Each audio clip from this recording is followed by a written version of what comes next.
Hai, kembali lagi bersama kita di Kencrot Film. Kali ini kita akan menceritakan sebuah film yang berjudul The Imitation Game. Film ini menceritakan kisah nyata seorang ahli matematika di Inggris yang bernama Alan Turing. Seseorang yang telah berjasa dalam memecahkan kode-kode rahasia yang dipakai tentara Nazi pada zaman Perang Dunia Kedua. Tidak lupa juga, saya selalu mendoakan kalian dan keluarga bahagia selalu ya. Tak perlu berlama-lama, siapkan cemilan, cari posisi yang nyaman, dan selamat menonton.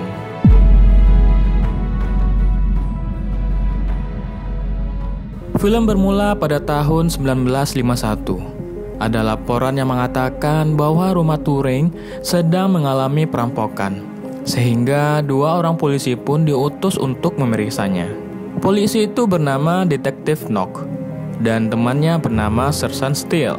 Sesampai di rumahnya, mereka melihat rumah Alan yang berantakan dan anehnya tak ada satupun barang yang dicuri. Bahkan mesin-mesin yang dibuatnya pun masih utuh. Kemudian kedua polisi tersebut menanyakan langsung kepada Alan apa yang sebenarnya terjadi.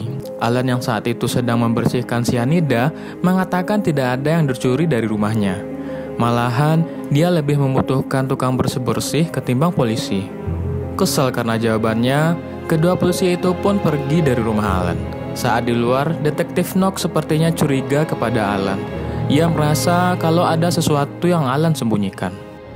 The British ambassador in Berlin ended the German government. Scene pun berganti ke tahun 1939 di sebuah stasiun kereta di London.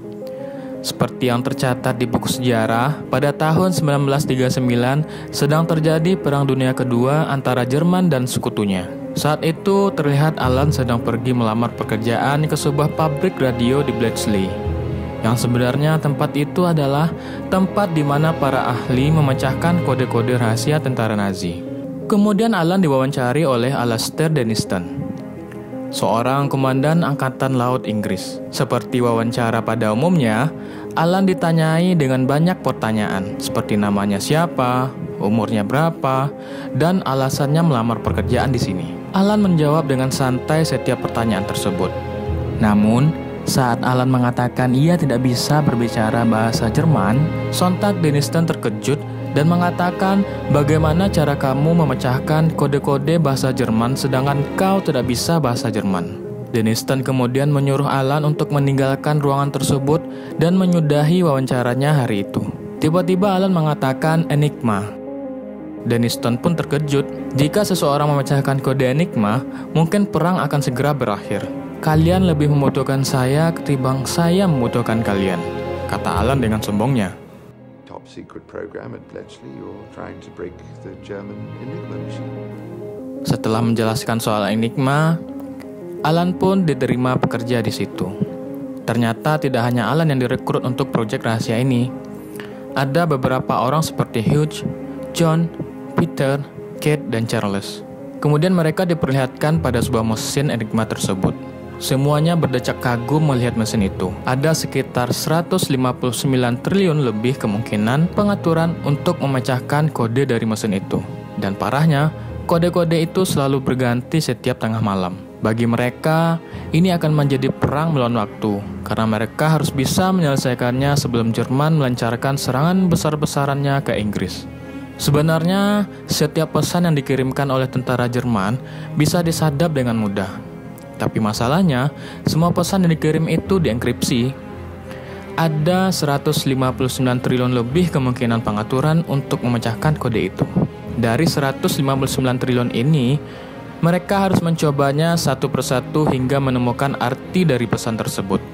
Nah, jika hanya ada 6 orang yang mengecek satu persatu pengaturan itu setiap harinya, bayangkan berapa puluh tahun untuk memeriksanya satu persatu. Dan parahnya, pengaturan itu selalu berubah setiap harinya. Oleh karena itu, Alan Turing memiliki gagasan untuk menciptakan sebuah mesin yang berfungsi mendeskripsikan kode enigma yang berkali-kali lebih cepat dari kemampuan manusia. Pada awalnya, semua orang menganggap gagasan Alan mustahil untuk diwujudkan. Selain memerlukan pembiayaan yang sangat mahal dan waktu pengerjaan yang lama, Semua orang menganggap usaha Alan hanyalah sebuah usaha yang sia-sia, sedangkan korban perang terus berguguran. Sehingga gagasan Alan itu pun ditolak oleh Hughes, yang mana saat itu ia yang memimpin proyek ini. Alan kemudian mengajukan protes kepada atasannya, Komandan Denniston. Ia mengatakan kalau Hughes menolak gagasannya untuk membuat sebuah mesin dan ia juga membutuhkan dana sekitar 100.000 pound sterling untuk mewujudkan mesinnya tersebut. Mendengar biayanya yang sangat mahal, Denniston kemudian menanyakan apa alasan Alan untuk membuat mesin itu. Alan pun menjawabnya, Enigma adalah sebuah mesin yang dirancang sangat baik. Masalahnya, kita cuma mengandalkan manusia untuk mengalahkannya. Bagaimana jika hanya mesin yang bisa kalahkan mesin? Kemudian Denniston mengatakan Hughes yang memimpin proyek ini. Kalau dia bilang tidak, berarti tidak. Artinya secara tak langsung Denniston juga tak menyetujui pembuatan mesin ini. Karena masih ditolak, ia kemudian menyurati Winston Churchill di mana dia adalah atasan dari Denniston. Singkat cerita, akhirnya Churchill menyetujuinya dan dengan terpaksa Denniston mengikuti perintah atasannya tersebut. Tidak hanya itu, Alan juga ditunjuk untuk memimpin proyek ini. Karena sekarang Alan yang memimpin, kemudian dia memecat Kate dan Charles. Karena menurut Alan, mereka berdua hanyalah ahli bahasa biasa saja. Akibat dari perbuatannya itu, Alan makin tak disukai oleh semua rekan kerjanya. Keith and Charles are both fired. Excuse me. What? You're me. Go to hell. Karena kekurangan staf, Alan kemudian membuka lowongan kerja. Dan uniknya, syarat untuk bergabung dengan timnya tersebut, calon kandidat harus bisa menjawab teka-teki silang yang diberikan. Singkatnya, terkumpullah beberapa orang untuk lanjut ke tahap berikutnya. Setelah tes berlangsung, terpilihlah 2 orang kandidat yang bernama Jack Cook dan Joan Clark. Stewart Menzies mengatakan kalau mereka berdua akan membantu tentara Inggris dalam memecahkan kode tentara Nazi. Keesokannya, saat hari pertama kerja dimulai, yang datang hanyalah Jack seorang. Joan tidak datang karena ia tidak diizinkan oleh orang tuanya bekerja, dengan alasan jarak rumah dengan kantornya terlalu jauh. Alan pun kemudian menjemput Joan ke rumahnya dan berbicara langsung kepada orang tuanya. Hingga akhirnya Joan pun diizinkan dan besoknya Joan sudah mulai bekerja. Banyak yang beranggapan mereka berperang melawan Jerman, tapi kenyataannya mereka berperang melawan waktu. Karena setiap jam 12 malam, semua pekerjaan yang telah dilakukan pada hari itu akan percuma. Dan besoknya mereka harus terpaksa mengulangnya dari awal lagi. Ditambah, Alan yang hanya fokus untuk menyelesaikan mesinnya. Akhirnya, Hughes marah dan berniat menghancurkan mesin yang sedang Alan buat. Untung saja perbuatan itu dicegah oleh John. Tidak hanya Hughes, Peter pun kesal dengan Alan. Ia mengatakan banyak orang di luar sana mempertaruhkan nyawa demi memenangkan perang. Sedangkan yang kita lakukan menghabiskan seharian dan tak menghasilkan apa-apa. Alan tetap kekeh kalau mesinnya pasti akan berhasil. Machine will work. Besoknya, tak tahu apa-apa, Alan dituduh sebagai mata-mata negara Soviet karena salah satu prajurit Denniston menerima sebuah surat yang berkaitan dengan Alan. Tak diketahui isi suratnya apa, tapi Denniston tetap menggeledah semua barang-barang Alan. Alan tak bisa berbuat apa-apa saat barangnya digeledah. Dia hanya mengatakan, hanya karena surat ini tak berarti aku jadi mata-mata negara Soviet. Karena tak menemukan barang yang mencurigakan, Denniston dan prajuritnya meninggalkan ruangan tersebut. Saat mengerjakan mesinnya, Joan pun menemui Alan dan mengajaknya ke sebuah kafe. Pada saat di kafe, Joan mengatakan, tak peduli seberapa pintarnya dirimu, Enigma akan selalu lebih pintar. Jika kau sungguh-sungguh memenangkan teka-teki ini, maka kau membutuhkan bantuan sebanyak mungkin. Dan mereka tak akan membantumu jika mereka saja tak menyukaimu. Mendengar itu, Alan pun langsung memberikan sebuah apel ke setiap teman-temannya di kantor.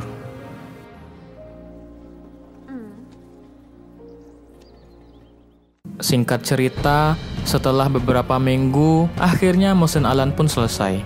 Dan ia langsung menghidupkan mesin tersebut. Mesinnya bekerja dengan normal. Setelah menunggu seharian, mesinnya tak membuahkan hasil sama sekali. Ia hanya berputar-putar tak ada hentinya. Denniston yang tak sabaran kemudian mendatangi Alan beserta prajuritnya. Denniston mengatakan 100.000 pound sterling adalah uang yang banyak, dan kami di sini melihat apa yang telah dihasilkan dari uang tersebut. Denniston pun bertanya, apakah sudah ada kode yang dipecahkan? Karena Alan tidak bisa menunjukkannya, ia pun kemudian dipecat. Tiba-tiba Hughes dan yang lainnya datang dan mengatakan, jika Alan dipecat, maka kita semua juga harus dipecat. Kata Hughes, mesinnya akan berhasil. Dan mungkin saja itu adalah kesempatan terbaik yang kita punya saat ini. Mendengar itu, Denniston terkejut karena sebelumnya Hughes dan teman-temannya sangat membenci Alan dan tak menyetujui pembuatan mesin ini. Tapi hari ini tiba-tiba saja mereka mendukung dan membela Alan. Hughes kemudian mencoba membujuk Denniston. Ia mengatakan, beri kami waktu selama 6 bulan. Dan kalau tak berhasil, kita akan kembali melakukannya dengan cara yang lama. Denniston kemudian memberikan waktu 1 bulan, dan kalau tak berhasil, mereka semua dipecat. Thank you. You're welcome. Scene berganti di rumahnya John. Di sini diperlihatkan Alan tengah sibuk memikirkan bagaimana mesinnya bisa bekerja dengan cepat. Tapi tiba-tiba saja John mengatakan kalau ia akan pergi dari Bletchley. Orang tuanya khawatir di usianya yang ke-25 tahun ini ia masih hidup sendiri dan belum menikah, sehingga orang tuanya menyuruhnya pulang. Namun Alan tak mengizinkannya. Ia mengatakan, bagaimana kalau kamu mempunyai seorang suami? Ternyata diam-diam Alan menyukai John. Tiba-tiba saja Alan mengajaknya menikah. Mereka berdua akhirnya bertunangan. Di sela-sela waktu, mereka selalu menyempatkan diri untuk pergi ke klub. John kemudian mengajak temannya yang bernama Helen. Helen adalah pegawai radio yang bertugas merekam pesan-pesan dari tentara Nazi yang sengaja disebar agar mudah ditangkap oleh radio apapun. Helen kemudian bercerita, karena sering merekam pesan dengan tentara Nazi, ia seperti punya teman dari tempat lain. Setiap pesan yang ia terima selalu dimulai dengan 5 huruf yang sama. Sehingga Helen beranggapan kalau yang mengirim pesan ini adalah orang yang sama. Mendengar cerita ini, Alan terkejut. Dia segera berlari menuju gudang tempat mesinnya berada, kemudian diikuti oleh rekan-rekannya yang lain.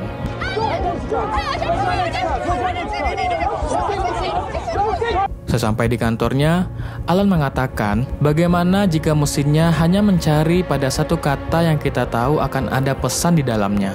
Alan dan kawan-kawan kembali memeriksa kode-kode yang pernah ada sebelumnya. Benar saja, semua kode diawali dengan kata-kata yang sama.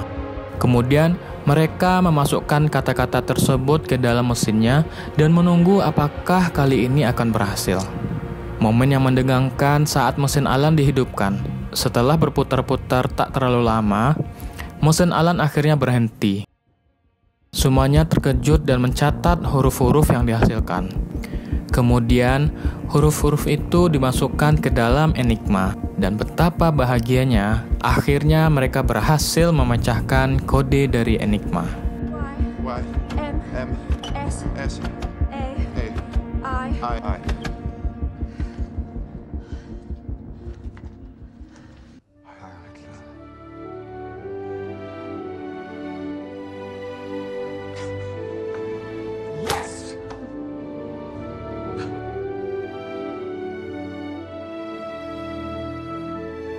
Setelah itu, mereka terus bekerja memecahkan kode-kode itu bersama, sampai mereka menemui sebuah kode bahwa Nazi akan menenggelamkan sebuah kapal pembawa logistik negara sekutu. Kita harus memberitahu Denniston, ujar Peter. Tapi Alan segera membanting telepon yang akan digunakan Hughes untuk menghubungi Denniston.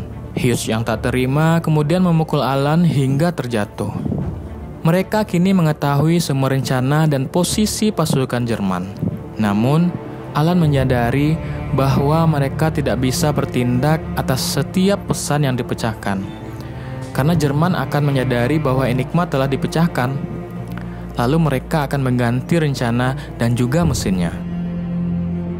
Mereka pun dengan terpaksa membiarkan kapal itu dihancurkan oleh tentara Jerman. Walaupun di kapal tersebut juga ada kakaknya Peter, mereka tak bisa berbuat apa-apa. Karena telah berhasil memecahkan kode enigma, ia pun kemudian meminta bantuan Menzies untuk merahasiakannya dari siapapun, bahkan pemerintah sekalipun. Singkat cerita, tim Alan Turing berhasil membantu kerajaan Inggris memenangkan peperangan. Setelah perang berakhir, tiap-tiap anggota tim kembali ke pekerjaan masing-masing. Sebagian besar dari mereka kembali mengajar di kampus, termasuk Alan Turing. Tak seorang pun masyarakat di luar mengetahui tim pemecah kode enigma dan jasa-jasa besar mereka dalam membantu memenangkan perang. Mengenai hubungan Alan dengan John, mereka berdua pada akhirnya tidak jadi bertunangan karena Alan mengatakan bahwa dirinya adalah gay. Namun ternyata John sudah tahu dan tidak masalah dengan hal itu. John bersedia menerima Alan apa adanya sebagai teman hidup, bukan sebagai suami. Akhirnya Alan pun berbohong dengan mengatakan bahwa dirinya tidak pernah peduli pada John, dan ia hanya memanfaatkan John untuk memecahkan kode enigma. Mendengar itu, John pun marah dan menampar Alan dengan sangat keras. Setelah ia tampar, John lalu pergi. Pada tahun 1951, Alan ditangkap polisi dengan dakwaan melakukan tindakan tak senonoh. Berdasarkan keputusan pengadilan, Alan harus menjalani terapi hormon untuk menghilangkan kecenderungan homoseksualnya. Terapi ini begitu menyiksa Alan hingga 2 tahun kemudian, pada tanggal 7 Juni 1954, dikabarkan Alan Turing bunuh diri di rumahnya. Alan Turing seorang pahlawan perang Inggris yang tidak pernah diakui jasanya sampai akhir hayatnya. Hingga tahun 2013, Ratu Elizabeth II akhirnya memberi Alan ampunan anumerta kerajaan untuk menghormati pencapaiannya selama perang. Menurut ahli sejarah, pemecahan kode enigma telah memperpendek masa perang dan telah menyelamatkan lebih dari 14 juta nyawa manusia. Pekerjaan Alan menginspirasi beberapa generasi akan penelitian yang bernama mesin Turing, yang mana saat ini kita menyebutnya dengan komputer. Nah, itulah dia alur cerita film The Imitation Game. Banyak pesan moral yang dapat kita petik setelah menonton film ini. Pesan pentingnya, jangan lelah untuk memberikan kontribusi kepada dunia dengan apapun yang bisa kita lakukan, meskipun tanpa apresiasi dari siapapun. Semoga kalian menikmati alur cerita film ini, dan sampai jumpa di film selanjutnya ya. Dadah!